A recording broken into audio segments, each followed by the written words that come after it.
Twelfth class. आज हम पढ़ने वाले हैं ईथर के केमिकल प्रॉपर्टीज का बचा हुआ हिस्सा, है ना। बहुत सारा मैं आपको पहले ही बता दी थी, कल 2-3 ठो बता दी थी, बचा हुआ आप देखिए। सबसे पहले मैंने दोनों ईथर लिखा है। ये सामान्य ईथर है C2H5OC2H5, ये मिश्रित ईथर है CH3OC2H5। कहीं हम ये वाला यूज करेंगे, कहीं हम ये वाला। ये कॉमन फैक्टर है इसलिए एक साथ लिख के फिर ऐसे आपको एक एक रिएक्शन लिखना है, ऐसे ऐसे करके, है ना। ऐसा नहीं कि आप ऐसा ही पूरा बनाएंगे, आपको सिंगल सिंगल रिएक्शन लिखना है हर बार। तो सबसे पहले बात करते हैं अपन HI की कम मात्रा से क्रिया कराते हैं। तो HI की कम मात्रा से अगर ये वाला ईथर लेते, डाइएथिल ईथर, तो एक तरफ C2H5I बनता और एक तरफ C2H5OH बनता।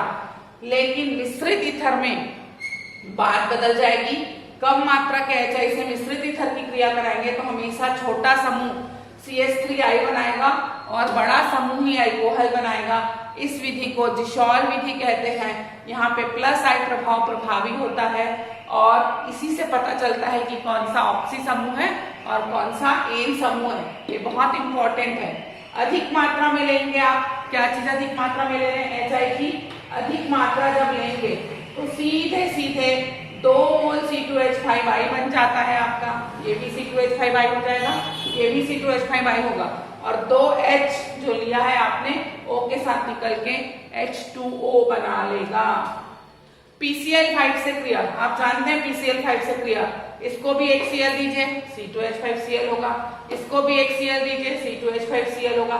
तो 2 मोल C2H5Cl हुआ और POCl3 के रूप में फास्फोरस ट्राईऑक्सीक्लोराइड बाहर निकल जाएगा।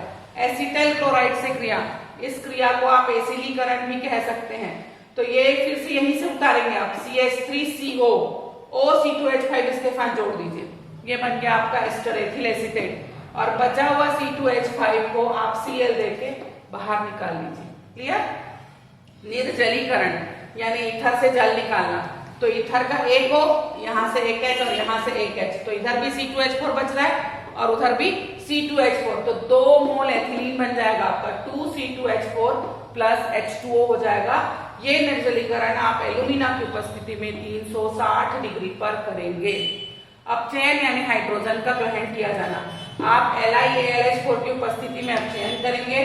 4H लेंगे, हाइड्रोजन के 4 परमाणु लेंगे, एक परमाणु इसको दीजिए, फिर एक इसको दीजिए, तो ये बनेगा 2 मोल C2H6 और एक O और 2 H2O आपका बाहर आ जाएगा। क्लियर है। रिएक्शन को आपको एक एक करके सिंगल सिंगल लिखना है।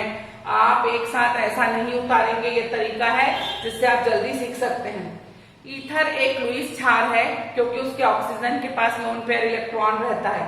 तो जब भी वह HCl या H2SO4 से क्रिया करेगा तो ये C2H5, ये इसका लोन पेयर दिख रहा है O बड़े कोष्ठक के अंदर, धन आयन और ये ऋण आयन, मतलब ये लुईस अम्ल के समान व्यवहार करते हुए संकुल लवण बनाता है जिसे हम ऑक्सेनियम लवण कहते हैं। तो इस अम्ल से क्रिया ये सिद्ध करती है कि ईथर एक लुईस क्षार है, इसलिए यह लवण बनाता है। सेम रिएक्शन हम BF3 से करते हैं। तो ये BF3 ईथर के लोन पेयर इलेक्ट्रॉन को ग्रहण करके C2H5 whole twice O, arrow लगा है, उत्सर्जक संयोजक बंध बना है, BF3 ईथरेट बन जाता है। ऐसा ही एक रिएक्शन ग्रिग्नार्ड अभिकर्मक से होगा। जब जब आपको ईथर की क्रिया, ग्रिग्नार्ड अभिकर्मक की क्रिया होती है तो हम लिखते हैं ड्राई ईथर, क्योंकि ड्राई ईथर के अंदर ही ग्रिग्नार्ड अभिकर्मक खुलता है, नहीं तो वो खुलेगा नहीं। तो ये देखिए आप 2 मोल लेंगे किसके, ईथर के, और ये CH3MgBr ग्रिग्नार्ड अभिकर्मक से क्रिया कराएंगे। इधर लिखा आपने 1 मोल ईथर C2H5 C2H5O, इसका लोन पेयर दे रहे हैं आप ग्रिग्नार्ड अभिकर्मक को। इधर भी आपने C2H5 C2H5O लिखा, इसका भी लोन पेयर दे रहे हैं आप किसको, ग्रिग्नार्ड अभिकर्मक को, और ये एक कंपाउंड बन रहा है जिसे ईथरेट कहते हैं। यही कारण है कि ग्रिग्नार्ड अभिकर्मक से जब भी क्रिया कराई जाती है शुष्क ईथर लिखा जाता है क्योंकि यह इसमें घुलता है। उसके बाद एक अभिक्रिया आप ऑक्सीकरण की करा दीजिए सूर्य के प्रकाश की उपस्थिति में, तो ये बहुत इंपॉर्टेंट कंपाउंड बनेगा आपका ईथर पर ऑक्साइड। अब ईथर पर ऑक्साइड एक विषैला पदार्थ है ना, और आप ईथर को कभी भी कहीं भी रखिए, अंधेरे कमरे में, ठंडे स्थानों में ढक्कन बंद करके, तो भी ऑक्सीजन कहीं ना कहीं से प्रवेश करेगी और ईथर कहीं कहीं निश्चेतक के रूप में भी यूज होता है, तो ये विषैला हो जाएगा। तो ईथर में ईथर पेरोक्साइड बनना रोकने के लिए आप क्यूप्रस ऑक्साइड Cu2O मिला देते हैं। और अगर ये मिला दिया तो बनेगा नहीं, लेकिन आपने नहीं मिलाया था और बन गया तो इसका मोहर लवण के साथ परीक्षण करते हैं। तो आयरन का टेस्ट, अगर आयरन फेरस से फेरिक में बदल गया और लाल रंग दिया मतलब ईथर पेरोक्साइड बना था, और लाल रंग नहीं दिया तो ईथर पेरोक्साइड नहीं बना था। उसको पूरा डिटेल में आप लिखेंगे। ईथर का जल से क्रिया कराए, डाइल्यूट H2SO4 जब भी लिखते हैं मतलब उसमें जल होता है, तो ईथर की जल से क्रिया कराओगे तो एक H इसको दोगे तो ये C2H5 OH हो जाएगा और एक OH इसको दे देना तो 2 मोल एल्कोहल बनेगा। याद करो, एल्कोहल के निर्जलीकरण से ईथर बनाए थे और ईथर का जल योजन करके एल्कोहल बना रहे हैं, मतलब दोनों वाइस वर्सा रिएक्शन। ईथर से एल्कोहल भी बन सकता है और एल्कोहल से ईथर भी बन सकता है। ये कुछ एरोमेटिक अभिक्रियाएं बता रही हूं आपको, इसको बोलते हैं हम एनिसॉल। आपको समझाया जा चुका है पहले ही कि ईथर का आर्थो और पैरा पोजीशन एक्टिव होगा। क्यों? क्योंकि इलेक्ट्रॉन का मूवमेंट होगा इस तरह से, ये आपको दिखेगा हर बार। तो आर्थो और पैरा पोजीशन पर इलेक्ट्रॉन घनत्व बढ़ने के कारण कौन कौन से प्रभाव? M प्रभाव और I प्रभाव। तो मीसोमेरिक प्रभाव जो है वो -I प्रभाव की तुलना में अधिक प्रभावी हो जाता है, इसलिए आर्थो और पैरा पोजीशन पर ही ये सक्रिय होते हैं। कौन? ईथर।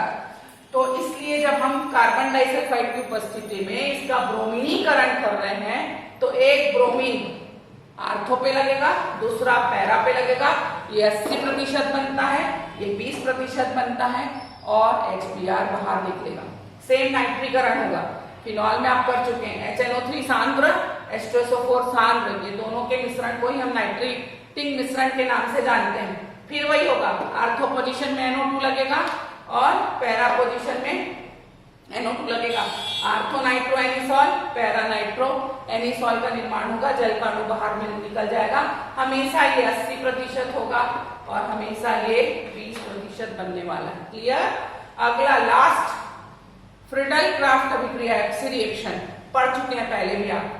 निर्जल AlCl3 की उपस्थिति में CS2 भी डालेंगे आप, मेथिल क्लोराइड से क्रिया कर रहे हैं। फिर से वही आर्थो मेथिल एनिसॉल या टोलुइन एनिसॉल और पैरा टोलुइन एनिसॉल के नाम से कंपाउंड बनेगा 80 और 20%। ये हमारा खत्म होता है ईथर।